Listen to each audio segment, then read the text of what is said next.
Olá, meus amigos, muita paz, muita luz, as bênçãos de Jesus para todos nós. Nós ficamos muito felizes aqui na nossa condição de estar presente nesse evento tão bonito, com tantos amigos e amigas do coração que falam de nosso Senhor Jesus Cristo e também desse seu querido servidor, que é Chico Xavier, de maneira tão bela, tão meiga, tão gentil, com tanta propriedade e intimidade, que realmente a oportunidade de estar aqui presente também nos constrange bastante, ao mesmo tempo que nos felicita. Queria, antes mesmo de entrar na minha prédica, agradecer a oportunidade de estar aqui na pessoa do nosso querido amigo João, né, que nos fez a proposta do convite, pensou na nossa pessoa, né, e nos trouxe a oportunidade de estar presente aqui hoje com vocês. Né. Os meus comentários, muito provavelmente os amigos já escutaram todos, até em outras palavras, em outros verbos articulados, na boca de pessoas muito mais preparadas, mas quando o serviço surge, é importante que o trabalhador cumpra, né, com seu compromisso, com a sua própria responsabilidade, de acordo com o que lhe intui ou lhe indica a própria consciência. Então estou aqui na conta de mais uma pessoa para falar desse querido luzeiro de luz, que não somente foi, mas continua sendo Chico Xavier. Do tema, né, Tempo de Cura com Chico Xavier, nós meditamos um pouco quando iríamos oferecer o tema, nossa própria prédica de hoje, e pensamos em um assunto que, penso eu, é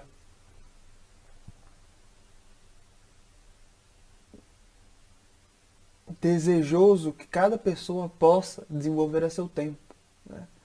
Que é tempo de cura, mas considerando o trabalho. O trabalho como símbolo de cura realmente. Porque muitos de nós vamos considerar o próprio refazimento das energias, o refazimento das forças orgânicas, das forças mentais, considerando, claro, o descanso do corpo, considerando também a abstração das atividades que estão se fazendo.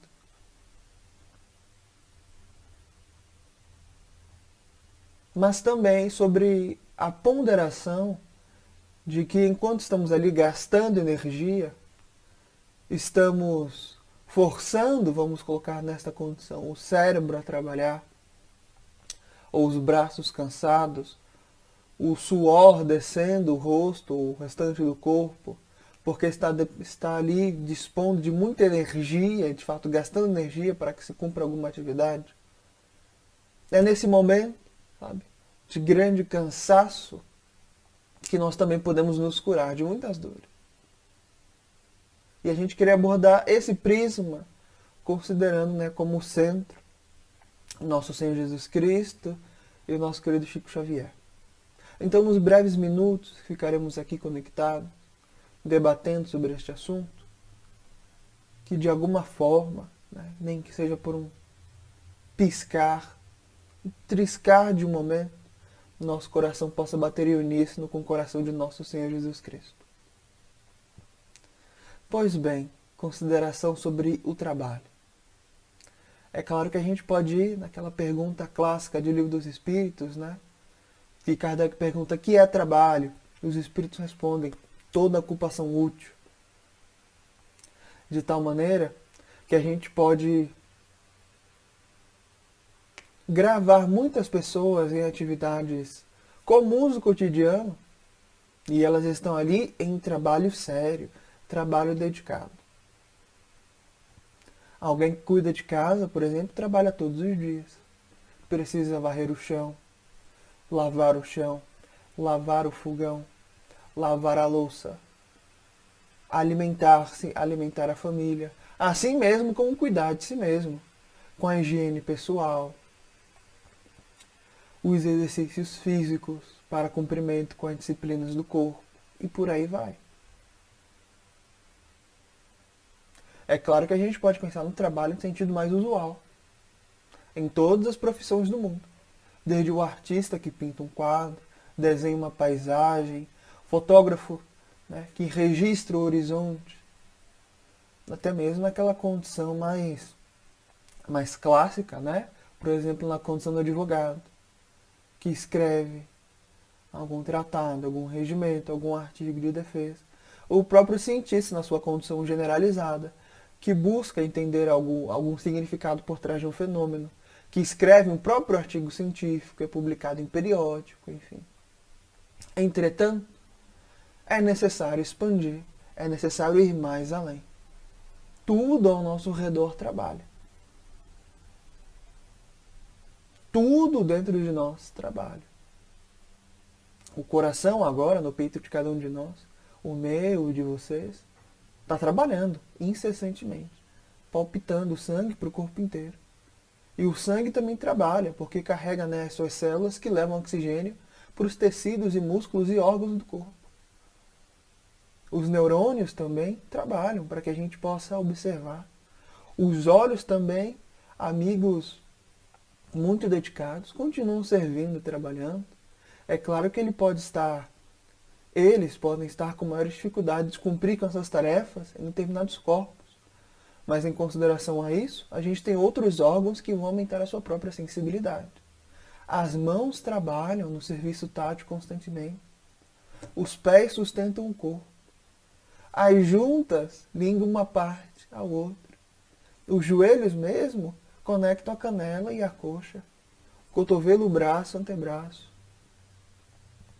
O pescoço, então, nem se fala. A boca, agora, sendo utilizada, ou melhor, utilizando diversos músculos, tecidos e articulações para isso, para fazer esse serviço, esse trabalho da própria comunicação. E se a gente falou dentro de nós, como a gente também citou ainda há pouco, tudo ao nosso redor trabalha. A natureza é exemplo máximo, na minha perspectiva, de trabalhador de Jesus. Pegamos, por exemplo, ali uma fruta, qualquer fruta. Vamos pensar na manga, na banana, no cajá, enfim, qualquer fruta, de qualquer árvore, de qualquer planta. Uma fruta, quando a gente considera todo o processo que ela teve de passar para chegar naquele ponto, a gente reconhece que a planta que gerou aquela fruta fez um trabalho silencioso. Toda a fruta é representação, é produto de um trabalho árduo, demorado e silencioso. Silencioso. Olhemos, por exemplo, as mangas, que estão ali nas mangueiras. E pensemos numa mangueira muito esbelta, muito alta. A copa arrojada, entre aspas, salpicada de manga. Mesmo ali, escaldante, debaixo do sol, até mesmo numa oportunidade em que as pessoas virão ali tomar sob a sombra, ou os garotinhos que vão lhe tacar chineladas e pedradas em busca dos próprios frutos, ela recebe as pedradas, as chineladas, as pessoas usufruindo da sua sombra, enfim, entre aspas, perde, ou em outra perspectiva, oferece bondosamente, de graça, seus frutos para que sejam tomados e levados. Tudo de bom grado. Quando você joga uma pedra numa árvore, ela não reclama de volta. Ela não exige uma determinada quantia monetária. Ela não fala, olha, é R$2 cada manga. Oh, você não pode pegar, é minha fruta, não é de você. Não. Recolhemos todas as frutas. E silenciosamente, o que ela dá? Mais frutas posteriormente. No silêncio de ti mesma, ela trabalha mais uma vez nesse processo demorado, árduo, silencioso, extraindo energia da própria luz do sol através da fotossíntese, trazendo para si mesma, através das raízes, nutrientes importantíssimos para a sustentação geral, e aos cadinhos de todos os dias, porque nenhuma fruta é fruto de trabalho assim repentino, quase que de abiogênese que surge do nada. É um trabalho silencioso e demorado. E ela vai recolhendo essas energias e nutrientes para gerar novo fruto, para que posteriormente o ciclo volte. Trabalho constante. Trabalho constante. E quando a gente olha para essa perspectiva da própria planta, que é exemplo máximo de nós, vamos voltar então a falar de um dos homenageados, que é Chico Xavier. Chico Xavier trabalhou a vida inteira. É claro que os amigos, né, que estão participando do evento já falaram e continuarão falando muito melhor do que eu de todos os trabalhos de Chico Xavier. Trabalho ali desde a infância, na fábrica de tecidos, varando altas horas da madrugada. Trabalho nas vendas, trabalho como datilógrafo, trabalhando, cuidando dos familiares e amigos, trabalho bendito também na doutrina espírita e tantos outros. Mas recordando sempre Kardec, que é trabalho. E os espíritos, toda ocupação útil. Isso nos leva ao nosso primeiro exemplo humano de realmente cura pelo trabalho. O nosso lar. Porque o trabalho molda cada um de nós de tal maneira, e quando assumimos a responsabilidade pessoal e cumprimos sob disciplina, sob ordem, sob responsabilidade, isso transforma a nossa vida. E daí cada um precisa ver o ministério que lhe cabe. Introdução do livro Paulo Estevão, né? Breves Notícias. Quem estará no mundo sem o ministério sagrado de Jesus? Paulo tinha o seu, mas cada um de nós tem o seu próprio.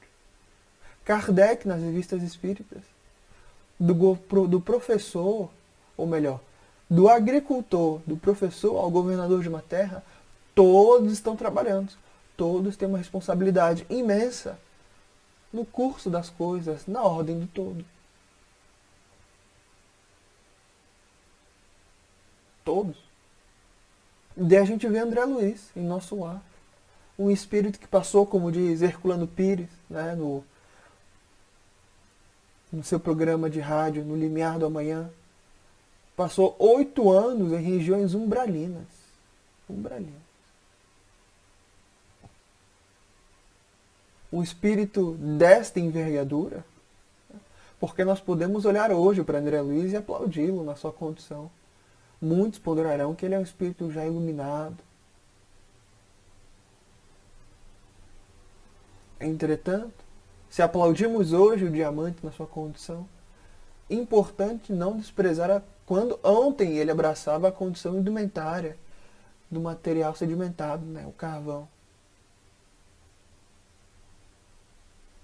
E aí ele abre nosso lar com aquela frase maravilhosa, né? Mensagem André Luiz.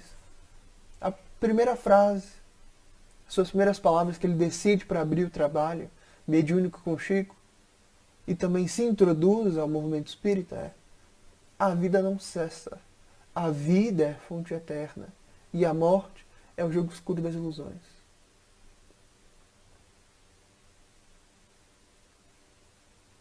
Um espírito consegue falar uma coisa dessas, que vai assim profundo no coração de cada um de nós, só conseguiu isso através do trabalho, curando a si mesmo.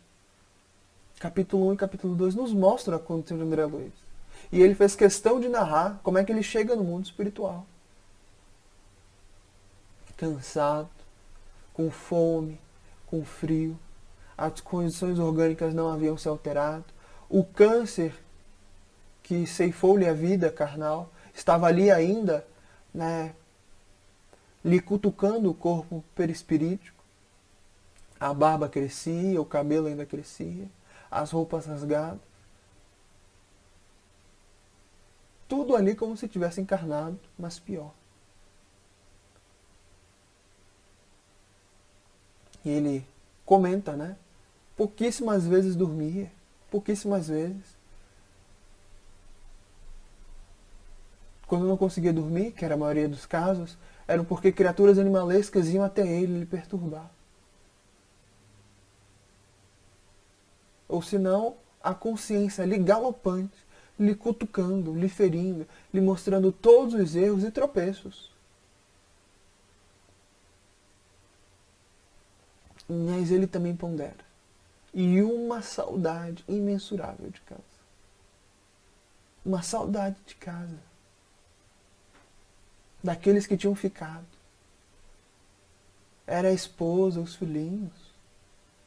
E é curioso ele falar saudade, porque enquanto encarnado, ele nunca pensou nos filhinhos. Muito menos na esposa. Que saudade é essa? Que quando encarnado, ele estava ali na vida boêmia, traindo a esposa em múltiplas oportunidades, menosprezando o contato com os filhos, ignorando a responsabilidade de pai. E agora desencarnado, vê ali todos os prazeres, todos os benefícios que uma posição de cultura e riqueza lhe haviam lhe dado, cair por terra, um apanágio de fantasias. Como um castelo de cartas, rui ao chão, com o menor contato do vento.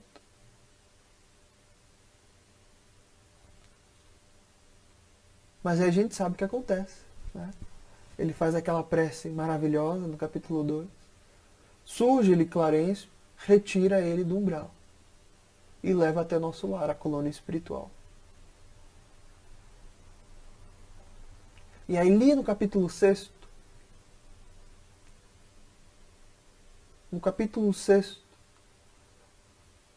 o médico espiritual que está cuidando do seu caso e Clarencio vão visitá-lo. E aí Clarencio, né, de forma muito gentil, pergunta: e aí, meu amigo, como que você está? André Luiz acamado, um pouco mais são e muito mais descansado, responde. Mas a resposta dele não é estou bem. Estamos seguindo. Estou melhor, meu amigo, graças a Deus. Resposta dele é uma sumarização de todos os problemas que ele estava passando e que ele havia passado.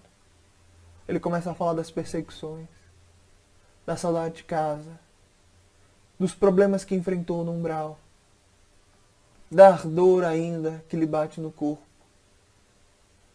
das perseguições dos espíritos animalescos no umbral. E ele fala isso chorando, chorando. A tal ponto de dizer que não há homem, ele pensando, que sofra mais do que ele. E Clarencio, tranquilo, sereno, deixando ali André Luiz abafar. E André Luiz fala, chora, mostra-se ali na condição do homem mais sofrido do mundo. Até que Clarencio pergunta: já acabou, meu filho? Já acabei.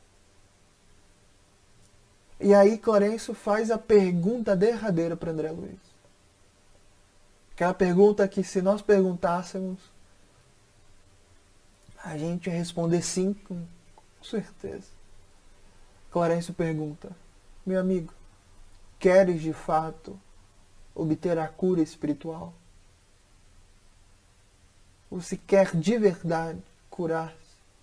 Entender que remédio é esse que cura todas as dores do espírito? E André Luiz, né? Quero sim. E aí Clarencio assume a condição do mentor e responde: meu filho, então aprenda primeiro a não falar excessivamente de si e da própria dor. Não fale de si e da própria dor excessivamente. E é importante esse excessivamente. Em excesso, além do limite. Esse limite, cada consciência que se julgue. Não queremos aqui na nossa fala ir contra todos os processos, né, psicológicos, de atendimento, psicológicos, atendimento de psicanalistas, psicólogos, muito pelo contrário. É sobre o falar excessivamente. E Clarencio fala. Prossegue para André Luiz. Lamentação indica doença da alma.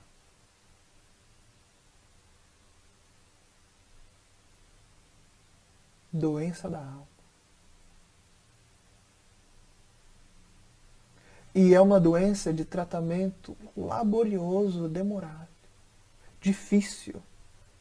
Quando a alma chega nesse ponto de apenas focar na sua própria dor e utilizar isso também para continuar sofrendo, e fica nesse ciclo vicioso de lamentação e processo repetitivo,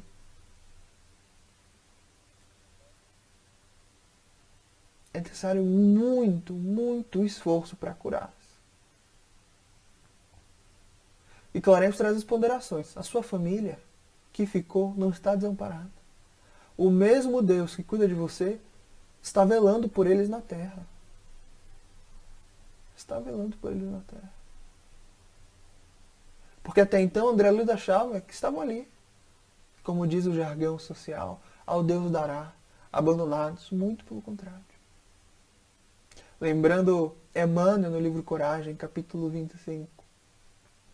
Eis que Deus te abençoa no pão que te nutres, no remédio que refaz, na palavra amiga, na oração que reconforta.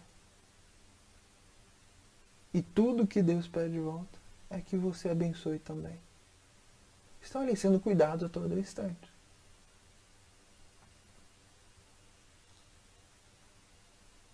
Mas agora Clarencio apresenta para André Luiz um outro roteiro de vida. Fala, meu amigo, aqui nessa colônia, nós olhamos para o trabalho mais laborioso como oportunidade bendita. Oportunidade bendita.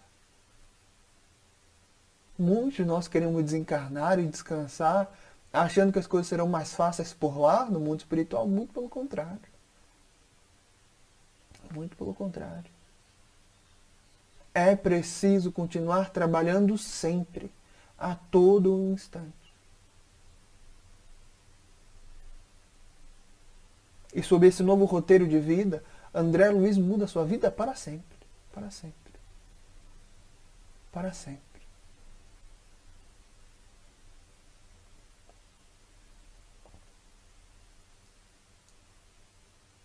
Curando-se pelo serviço, pelo trabalho. Porque é o trabalho, a nossa condição sacrossanta, que nos afasta do próprio mal ao redor e o mal dentro de nós. Coloca a mente ocupada, para que a gente não dedique tanto tempo na lamentação de si mesmo, nos pensamentos obsessivos de nossa parte, da parte dos outros. As situações complicadas, entre aspas, cabeludas da vida. Tudo isso pode ser retrabalhado sobre o próprio trabalho. Com o próprio trabalho. E trabalho edificante. Que fortifica, que esclarece, que dignifica. Que é útil aos outros.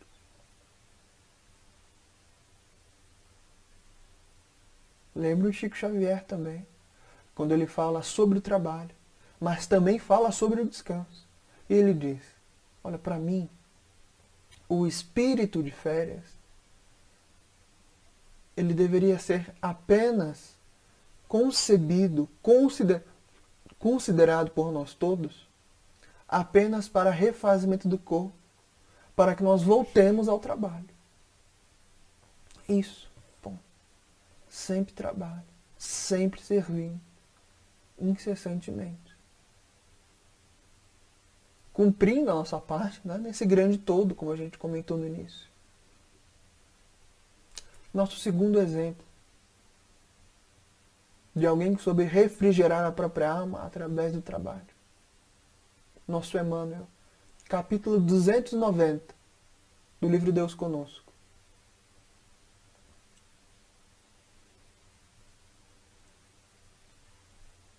Padre Nóbrega. Porque nós vamos olhar para Emmanuel, e mais uma vez, que nem André Luiz, e colocá-lo na condição do espírito já muito evoluído, olhando a condição atual e menosprezando os dias do passado. Um passado que Emmanuel não esqueceu. Porque ele mesmo trouxe esse passado em muitas oportunidades. Especialmente nos romances.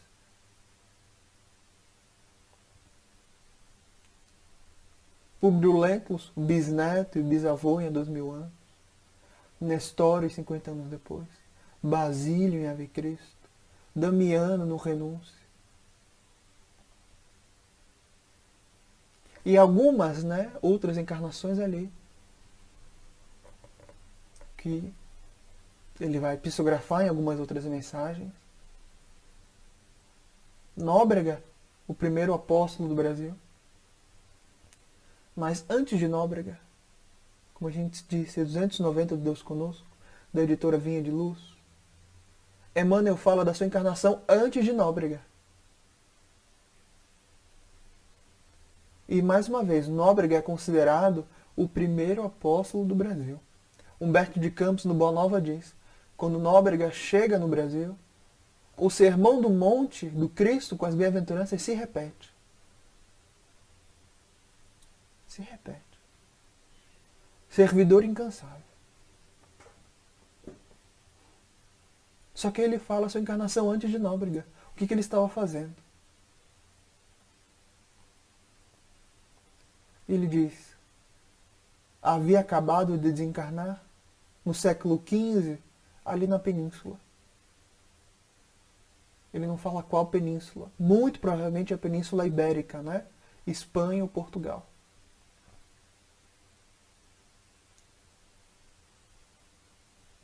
Ele diz: onde nos devotáramos ao crê ou morre. Nos devotáramos ao crê ou morre. Emmanuel, como Padre Nóbrega, primeiro apóstolo do Brasil. Encarnação posterior, um agente da Inquisição.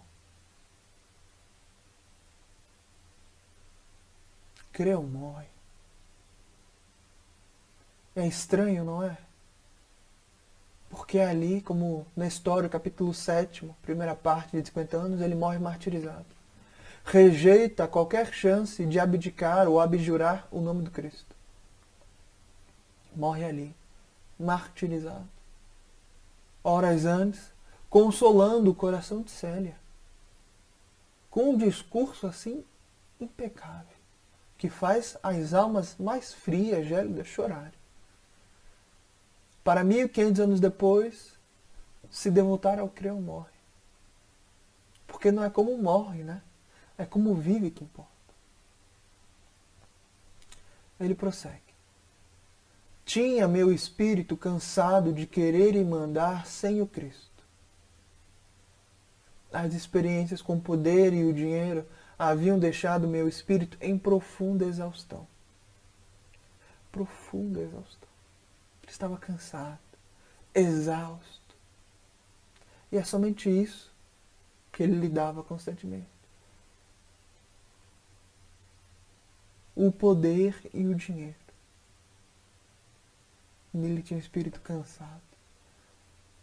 Infelizmente, mesmo no seio religioso, mesmo tendo visto Cristo, capítulo 5, primeira parte, 2000 anos, mesmo morrendo martirizado, e muitos outros contatos diretos e indiretos com Cristo, nesses 1500 anos de reencarnações, ele havia esquecido ali, João capítulo 4, Jesus e a mulher samaritana. Quem beber desta água não terá mais sede. Ele havia se esquecido dessa fonte preciosa. Fonte esta que está dentro de nós.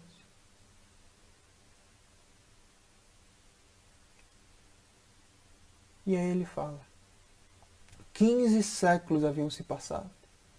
15 séculos decorridos, sem que eu pudesse imolar-me por amor ao Cordeiro de Deus, como fizeram um dia a esposa do coração em Roma. Capítulo 5 da segunda parte de 2000 anos. Lívia morrendo martirizada no grande circo em Roma. Passou 1500 anos, ele não conseguiu morrer por amor a Jesus. Como assim? E Nestor que morre martirizado? E qualquer outra encarnação que ele foi cristão? Ele diz, não. Nada disso adiantou. Não morri por amor a Jesus até hoje. Não morri.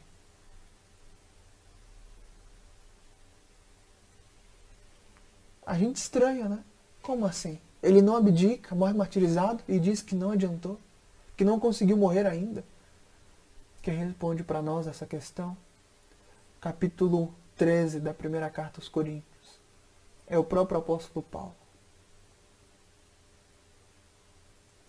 Ainda que eu tivesse nas profecias, falasse a língua dos anjos, sem amor, eu seria como o símbolo que soa, né? O metal que tine.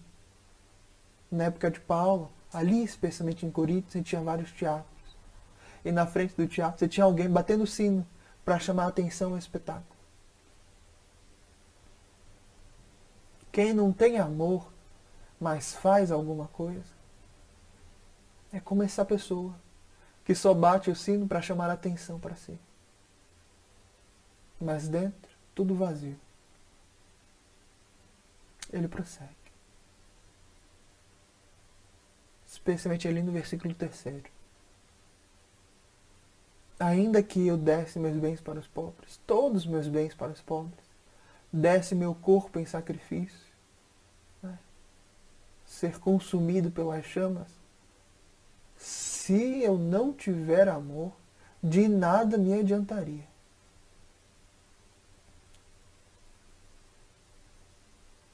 Funciona, adianta para os outros. Alimenta os outros. Sacia em determinado nível a sede dos outros. Inspira os outros. Mas para si não adianta nada. Por isso quando a gente olha assim a morte de Nestor é tão significativa. Frases impecáveis. Morte que muitos de nós desejaríamos ter também. Mas não é como morre, é como vive que importa. É como vive que importa.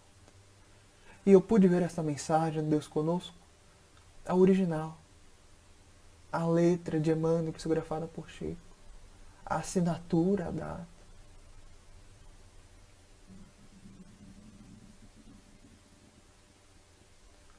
Mas ele prossegue. Ele queria uma oportunidade para esquecer o fastígio de si mesmo. Ele estava fascinado por si. Naquela condição da criatura que se coloca como o próprio Deus. É necessário avançar. Mais uma vez. E ele diz, até que compreendi, né, a grandeza da terra que nos acolhe agora. E que Jesus, que o serviço a essas terras, especialmente ao Brasil, não me saísse mais do coração. E por isso aceitei de novo a sotaina, né, a batina de padre.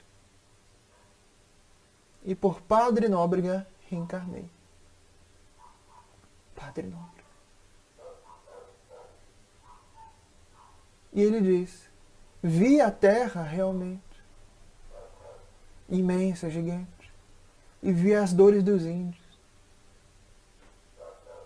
E ele buscou servir. Quando a gente lê biografias de Nóbrega, é como ler um Paulo Estevão, uma brasileira. Nas suas perspectivas, proporções, Nóbrega agora é Paulo de Tarso. E todos os gentios, né, são os silvícolas, os índios e demais sofredores que estavam ali no Brasil, naquele tempo. E ele vai servindo cada um deles. Não é à toa que os índios gostavam tanto de Nóbrega que lutaram ao lado dos portugueses contra a invasão dos franceses na determinada época. E ele serviu com o tempo que lhe foi dado. Quando a gente fala de Brasil, coração do mundo, pátria do Evangelho, é isso. Regeneração de almas, de criaturas. O mundo inteiro, a planeta Terra inteira, é o hospital do Cristo. Mas o Brasil é a UTI. É o pessoal em atendimento emergencial. Um dos primeiros regenerados do Brasil está aí. Nosso próprio Emmanuel. Cansado de querer e mandar sem o Cristo.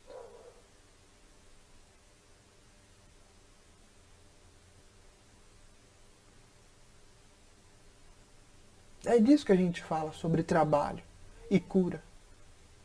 É nas suas próprias, no silêncio do próprio serviço, entregar a si mesmo a Jesus.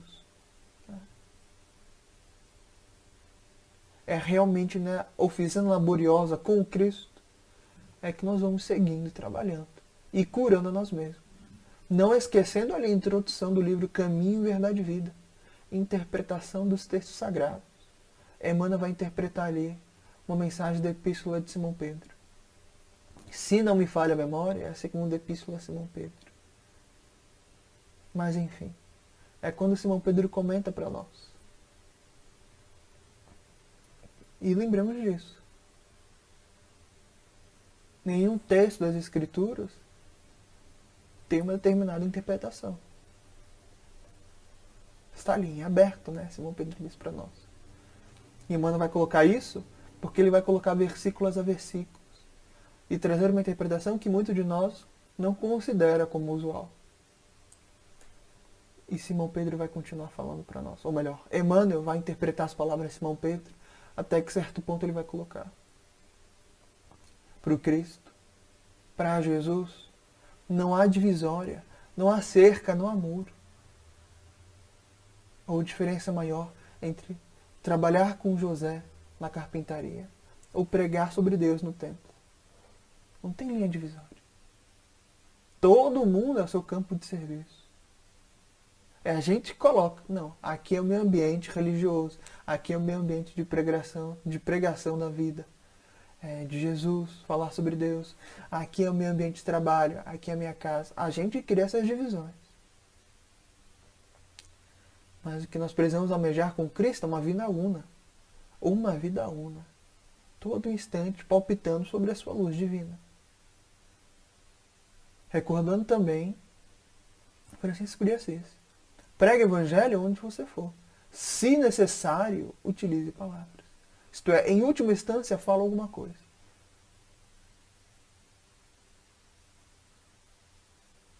Emmanuel também escreve. É por conta disso, de criar essas divisórias entre um espaço e outro. Ele diz, por mais louvá-lo nos cultos e nas igrejas, e menoscabá-lo nas ruas, é que temos naufragado, encarnação após encarnação, por nossa própria culpa. Culpa nossa.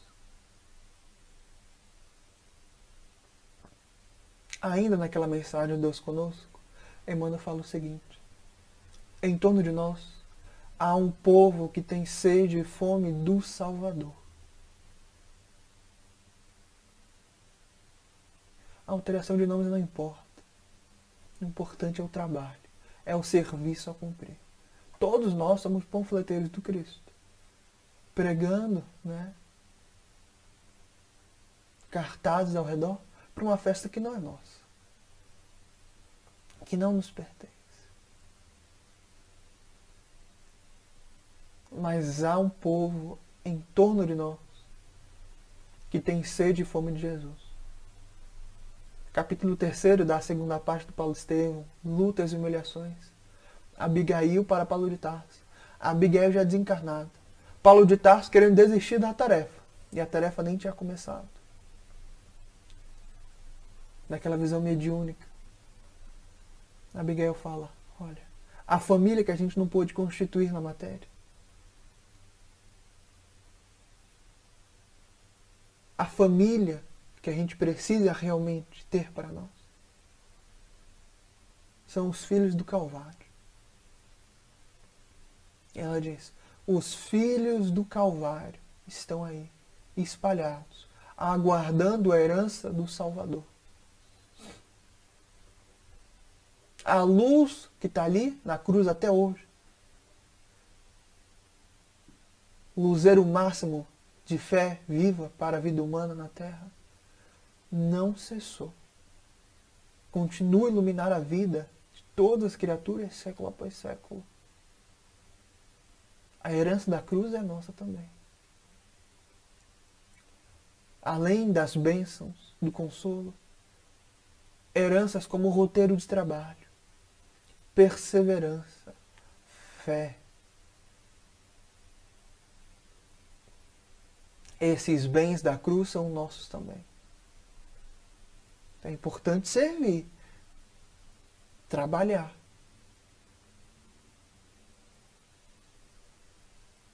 E como último exemplo, para encerrar a nossa prédica de hoje, falei de André Luiz, de Emmanuel, mas comecei falando sobre uma planta. Aqui no nosso exemplo foi uma mangueira. E quero encerrar com mais uma planta.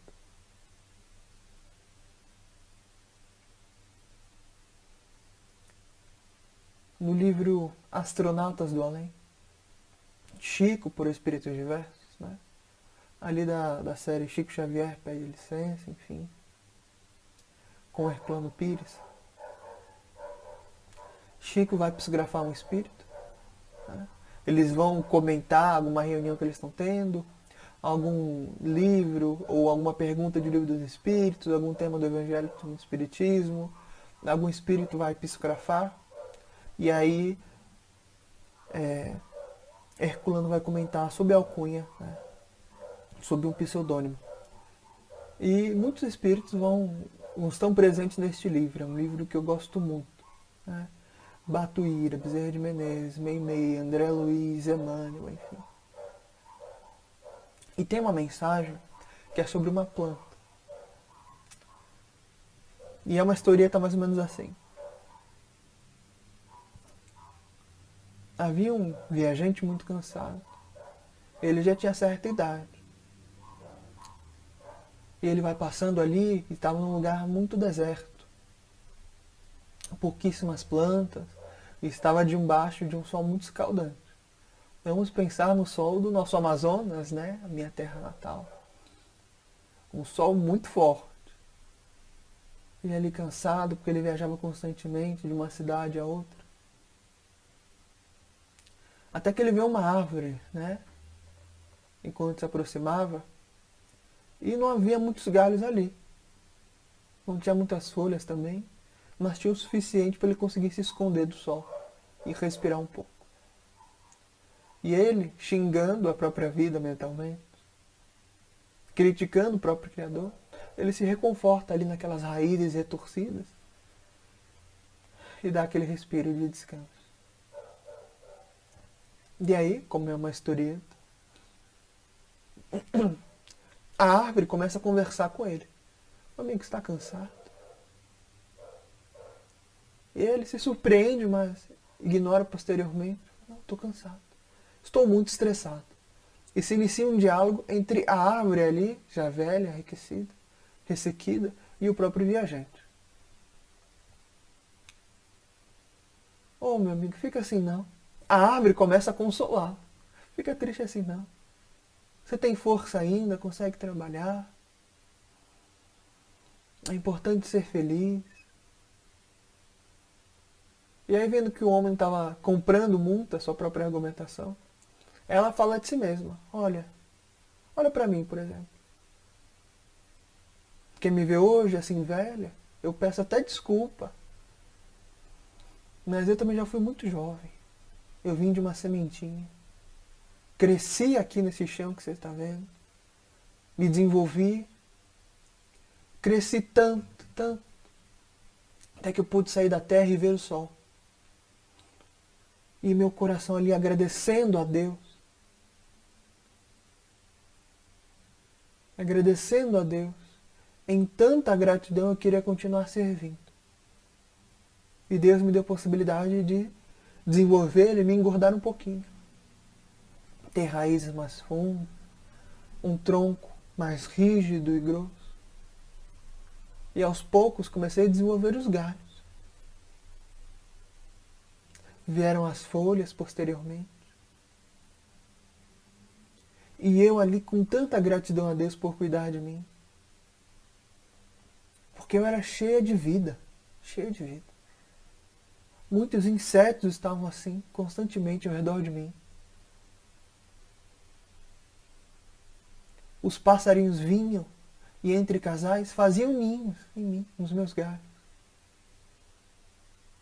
Minha copa era muito maior. Eu tinha muito mais ramos e folhas. E tantos outros viajantes como você, meu amigo, vinham aqui reconfortar-se na minha sombra, que também era muito maior. E eu ali, tão grato a Deus. E Deus, em resposta, me deu oportunidade de desenvolver frutos. E meus frutos ficavam assim, à mostra, à disposição para todo mundo pegar à vontade. E eu nunca reclamei, porque ficava feliz em servir, em trabalhar. É claro que posteriormente vieram os dias difíceis, complicados.